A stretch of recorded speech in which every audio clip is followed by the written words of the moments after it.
ចាសូមជំរាបសួរបងប្អូនបងប្អូនទាំងអស់គ្នាសូមជម្រាបបងដែលចង់បានប្រភេទស្មៅដើមទុនល្អិតបងរ៉ូស៊ីនេះមកកញ្ចប់1គីឡូបងដាក់បាន 3A ស្មើ300ក្រាដើមទុនល្អិតកម្ពស់6ទឹកទៅ1ម៉ែត្រអីទេបងទាំងអស់គ្នា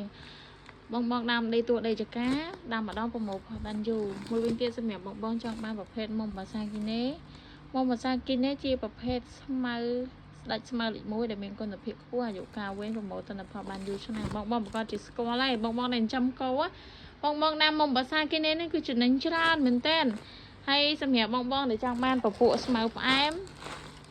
ស៊ូកាមកបងដើមដូចពោសលៃអញ្ចឹងស្លឹកវាធំស្រួយ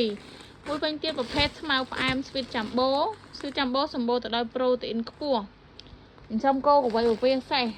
ហើយបងចង់បានប្រភេទស្មៅទឹកបងអាចឆាតកំងបានណាប្រភេទអត្តតាម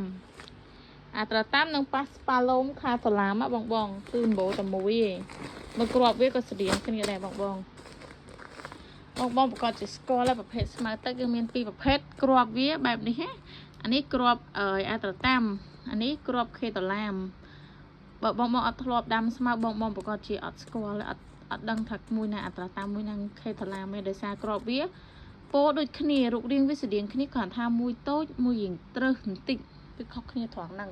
តែដាំនៅក្នុងស្រែលិចទឹកបានដូចគ្នានិយាយទៅខាងប្អូនមានស្មៅច្រើនប្រភេទដែរបងសម្រាប់ការផ្ញើបងផ្ញើតាមក្រុមហ៊ុនដឹកជញ្ជូនវរៈបុណ្យថាមានតំណចិត្តចេញថងវរៈបុណ្យថាប៉ុណ្ណេះគឺអីវ៉ាន់ហ្នឹងដល់ដៃភ្ញៀវឯងបើសិនជាបាត់អីវ៉ាន់ក៏ខាងប្អូនសងសាដើមវិញដែរអត់មានថាបាត់អីវ៉ាន់ហើយអត់ទទួលខុសត្រូវទេលក់ដោយមានតំណចិត្តមានទំនួលខុសត្រូវចំពោះភ្ញៀវបងទាំងអស់គ្នាអញ្ចឹងសម្រាប់បងត្រូវការមកអាចឆាត់កំងបានយើងមានស្តុកស្រាប់ហ៎បង